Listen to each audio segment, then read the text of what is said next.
대한민국 선수단이 파리올림픽 5일차인 어제 목표한 금메달 5개를 확정하며 선전하고 있는 가운데 남자 양궁 단체전 선수들의 짜릿한 경기가 화제가 되고 있습니다.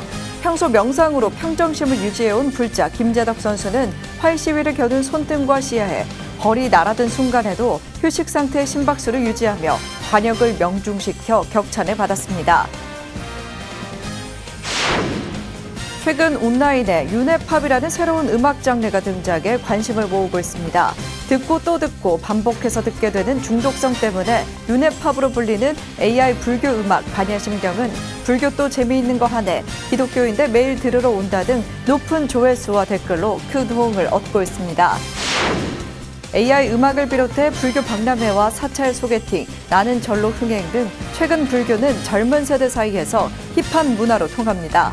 불작 고령화가 심각한 불교에선 위기를 극복할 기회로 평가되는 이런 변화가 출판 업계에서도 감지되고 있습니다.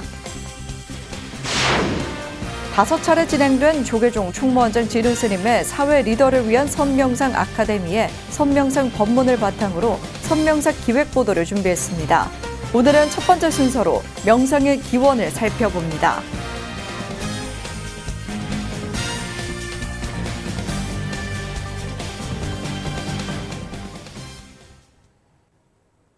여러분 안녕하십니까? 7월 31일 수요일 BTN 뉴스 시작합니다. 첫 소식입니다. 금메달 5개, 종합순위 20위를 목표로 파리 올림픽에 나선 대한민국 선수단.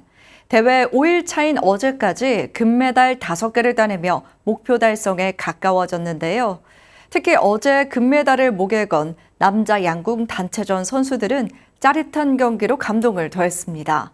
평소 명상으로 평정심을 유지해온 불자 김재덕 선수는 활 시위를 겨눈 손등과 시야에 벌이 날아든 순간에도 휴식 상태의 심박수를 유지하며 관역을 명중시켜 격찬을 받았습니다.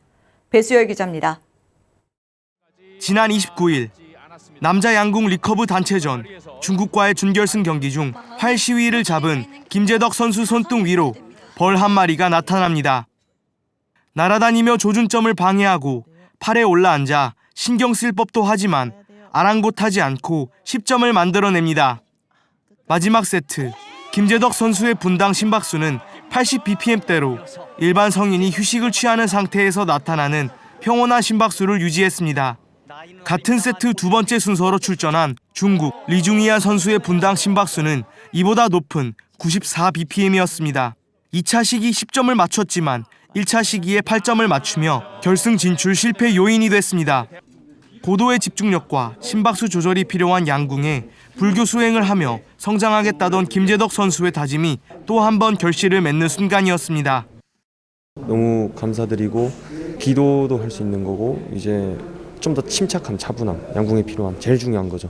멘탈도 그렇고 뭐 명상을 한 번 더 하든지 종교지만 그걸 이제 훈련법으로 만들어서 그렇게 해보고 싶습니다. 기세를 이어 대표팀의 맏형 김우진 선수의 마지막 화살이 10점에 명중하며 대한민국이 결승 진출을 확정합니다. 김재덕, 김우진 선수는 어제 결승전에서도 흔들리지 않는 정신력으로 개최국 프랑스를 꺾고 금메달을 목에 걸었습니다. 단체전 금메달 3연패를 달성한 김재덕 선수는 8월 1일 열리는 양궁 남자 리커브 개인전에 참가해 또 한 번 금메달을 정조준할 예정입니다. 옛날에 많이 기도를 했어요. 할머니 따라서 절도 많이 하고 그러면서 또 이제 스님들께서 오셔가지고 응원해 주시니까 마음이 편안한 것 같고 좋은 것 같습니다.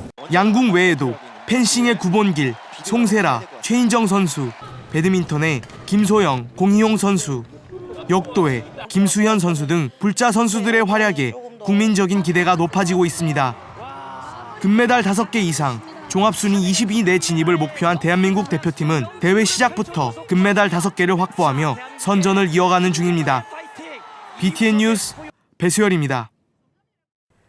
K-팝, J-팝, 익숙한 음악 장르에 최근 유네팝이라는 새로운 음악 장르가 등장해 온라인에서 관심을 모으고 있습니다. 듣고 또 듣고 반복해서 듣게 되는 중독성 때문에 유네팝으로 불리는 이 음악은 유튜브 크리에이터 곰단이 제작한 AI 불교 음악 반야심경인데요. 불교도 재밌는 거 하네, 기독교인데 매일 들으러 온다 등 댓글로도 화제가 되고 있습니다. 양유근 기자가 소개해드립니다. 제일 좋아하는 지혜롭게 깊이 안에 도달하는 가장의 신대는 부처님의 말씀 마마 나가라 밀가신경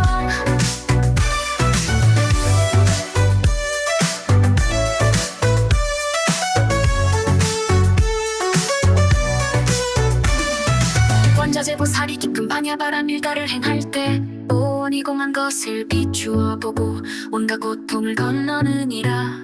사리자여 색이공과 다르지 않고 공이 색과 다르지 않으며 색이 곧 공이고 공이 곧 색이니 감각 생각 행동 의식도 그러하니라.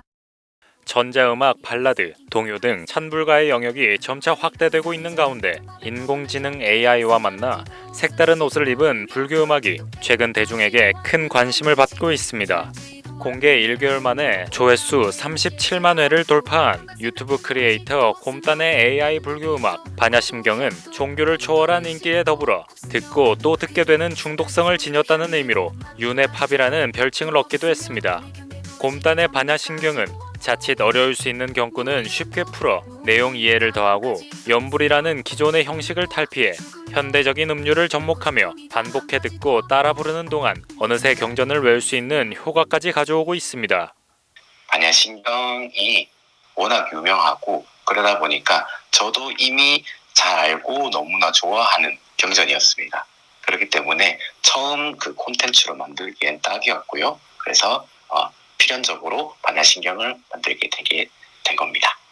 반야심경에 이어 선보인 참회 천수경도 높은 조회수를 경신하고 있습니다. 경전 공부도 하고 있는데 천수경의 참회 파트, 그러니까 시박참회랑 참회진언이 나오는 부분에서 갑자기 눈이 번쩍 뜬다고 해야 되나요? 느낌이 이렇게 샥 오더라고요. 그래가지고 이거를 좀 만들어 보고 싶다라는 생각이 확 들어가지고 그날 밤에 바로 참회 천수경을 만들게 되었습니다. 대중의 반응 역시 폭발적입니다. 1000개가 넘는 댓글에는 100일도 안 된 아기가 곡을 너무 좋아한다는 반응부터 불교의 진리를 이렇게 현대적으로 표현하다니 놀랍다는 등 찬사가 이어졌습니다.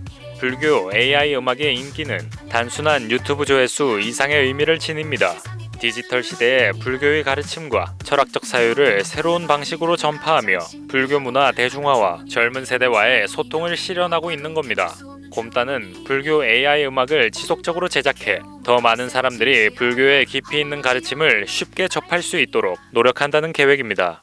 저에게 불교라는 것은요, 종교이기도 하지만 큰 배움과 지혜의 덩어리입니다. 그 중심에는 자비라는 개념이 있었습니다. 부처님의 그 자비의 가르침으로 비록 작은 재능이지만 제 콘텐츠를 즐겨주시는 많은 분들이랑 이 가르침을 나누고 함께하고 싶습니다. 부처님 인멸 후에도 2500년 넘게 이어져 오고 있는 불법. 변화하는 시대와 흐름에 맞춰 그 시대의 문화와 언어로 전해져 온 부처님 가르침은 AI라는 기술과 만나 현대는 물론 미래 세대까지 이어지며 글, 그림, 음악은 물론 우리가 생각하지 못한 다양한 포교 방법들을 제시할 것으로 기대됩니다. BTN 뉴스 양유근입니다. 앞서 소개한 AI 음악을 비롯해 불교 박람회와 사찰 소개팅, 나는 절로 흥행 등 최근 불교는 젊은 세대 사이에서 힙한 문화로 통합니다. 불자의 고령화가 심각한 불교에선 위기를 극복할 기회로 평가되는데요. 이 같은 변화가 출판 업계에서도 감지되고 있습니다. 윤호섭 기자입니다. 7월 셋째 주 교보문고 광화문점의 베스트셀러 코너입니다. 경제, 역사, 여행, 문화 등 다양한 분야별 베스트셀러들을 순위대로 진열했는데 주간 인문학 1위가 초역 부처의 말입니다. 2010년 생각 버리기 연습이라는 책을 써 한국과 일본에서 큰 인기를 얻은 코이케 류노스케 스님이 2500년 전 부처님의 말씀을 현대어로 재해석한 겁니다. 인문학 9위는 하이스트 출판사의 인생수업 시리즈 중 하나인 석가모니 인생수업이 기록했습니다. 불교를 주제로 한 책이 인문학 베스트셀러에 이름을 올린 건 굉장히 드문 사례로 평가됩니다. 2500년이 지난 지금도 일반인들이 부처님의 명언에 여전히 관심이 있고 또 부처님의 말씀이 가슴을 울리고 위안을 준다는 반증이라고 생각이 되거든요. 불교 주제 인문학 책들이 갑자기 인기를 얻은 데는 서울 국제불교 박람회와 사찰 소개팅 나는 절로의 흥행, 개그맨 윤성호 씨의 뉴진 스님 공연 등이 영향을 미쳤다는 견해도 있습니다. 다만 이를 뒷받침할 객관적인 통계 자료가 없기 때문에 하나의 추정에 불과합니다. 그럼에도 전혀 연관성 없는 이야기는 아니라는 게 출판업계 관계자들의 공통된 의견입니다. 스님 밀크티 부스가 저희 옆에 부스였어요. 줄을 서가지고 기다리면서 좀 보기 시작하더라고요. 그래서 보고 나중에 와서 그 책들을 좀 샀던 것 같아요. 근데 뭐 아주 많이 나갔던 건 아니고 작년에 비해서 한 2배 정도? 출판 분야 변화세가 두드러지진 않아도 최근 조사에서 20, 30대는 지금의 불교 인기를 체감하고 호감도 역시 높아진 것으로 나타났습니다. 그동안 젊은 세대 사이에서 불교는 고리타분하게 경전을 읊는다는 인식이 강했지만 최근 여러 행사들로 인해 힙한 문화라는 이미지가 생긴 겁니다. 경전 해설이나 스님의 일대기 등을 주로 다룬 불교 출판의 변화가 필요한 이유입니다. 뭐 쉬운 입문서라든지 어찌됐든 반야심경을 쉽게 알 수 있는 해설서 이런 것들을 그 친구들이 읽음으로써 만족스러우면은 더 이제 공부를 하려고 할 거 아니에요. 그러니까 그런 어떤 징검다리 역할을 하는 책들이 더 이제 나와주면 좋은 거죠. 올 들어 유독 젊은 세대와의 접점을 늘려가는 불교계.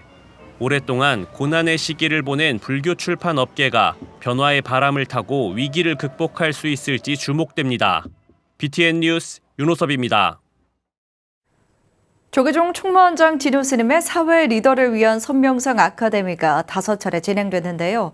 진우 스님의 선명상 법문을 요약 정리한 선명상으로 찾는 마음의 평안을 바탕으로 선명상 기획 보도를 시작합니다.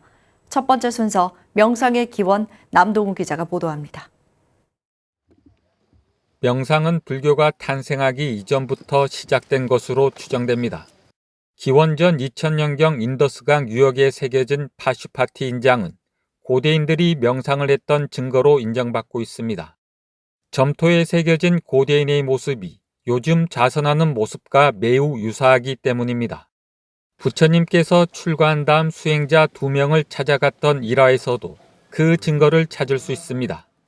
두 수행자 모두 선정의 달인이었던 점도 당시의 명상이 널리 퍼졌던 증거로 볼 수 있습니다. 인도에서 참선은 드야나라고 불렸는데 이것은 마음을 하나의 대상에 집중한다는 뜻입니다.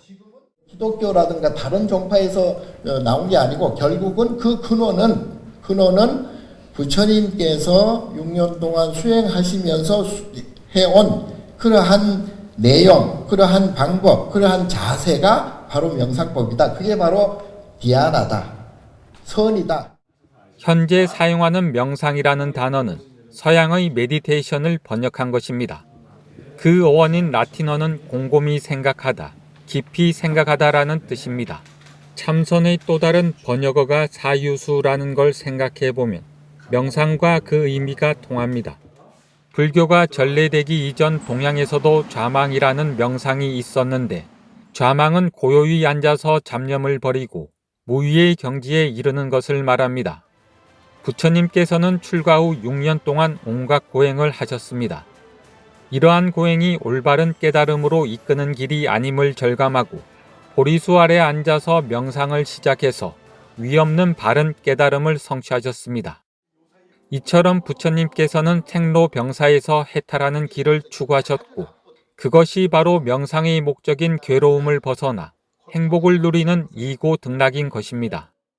고요히 하기 위해서 명상을 하는 것이고 명상을 통해서 우리가 감정을 다운시키는 거예요. 방아착시키는 것이고 그렇게 하다 보면은 업장이 소멸되어서 이고등락, 모든 괴로움에서 벗어날 수가 있다. 즉 명상의 궁극적인 목적은 괴로움으로부터 벗어나는 겁니다. BTN 뉴스 남동우입니다.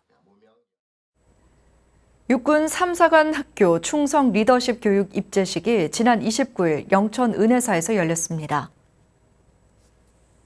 육군 3사관 학교는 29일부터 내일까지 2개조로 나눠 3학년생도 362명을 대상으로 충성 리더십 교육을 진행하는 동시에 은혜사 템플스테이에 참여해 갓바위, 중앙암, 은혜사 성보박물관 등을 참배하고 홍대선원 준환스님과 심신치유 프로그램 등을 진행합니다. 입제식에서 은혜사 총무국장 용주 스님은 지금 이 시간이 여러분의 인생에서 중요한 의미를 얻어가는 시간이 되길 바란다고 말했으며 육군 3사관 학교 김민식 생도대장은 다양한 체험을 통해 발전적이고 진취적인 생도들이 되길 바란다고 전했습니다. 은혜사는 매년 육군 3사관 학교 생도들의 올바른 인성과 리더십, 군인정신 함양을 위해 육군 3사관 학교가 진행하는 교육 템플스테이를 지원하고 있습니다. 구례 화엄사가 6.25 전쟁 당시 화엄사를 소실 위기에서 구한 차이력 경무관의 66주기 추모제를 봉행했습니다. 지난 29일 각황전에서 봉행된 추모제는 행장 소개, 헌화와 헌다, 추모사 낭독, 추모비 참배 순으로 진행됐습니다.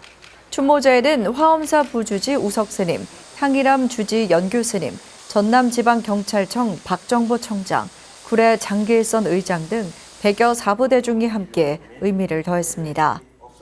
차이력 경무관은 6.25 전쟁 당시 빨치산 은신처로 활용된 화엄사를 불태우라는 상부의 명령을 거부하고 천년 고찰의 명맥을 지켜냈습니다.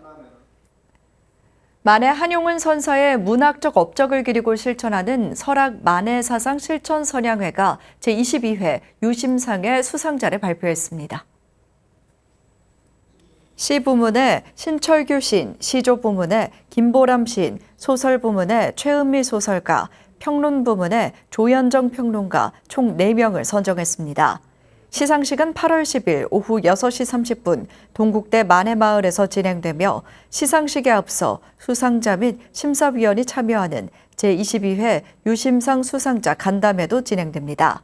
설악 만해사상 실천선양회는 2003년부터 시행해온 유심작품상을 올해부터 유심상으로 변경하고 각 부문별 수상자에게 상금 2천만 원을 수여할 예정입니다. 오늘 준비한 소식은 여기까지입니다. 저희는 내일도 잘 준비해서 같은 시간에 찾아뵙도록 하겠습니다. 7월 31일 수요일 10시 BTN 뉴스 마칩니다. 시청해주신 여러분 고맙습니다.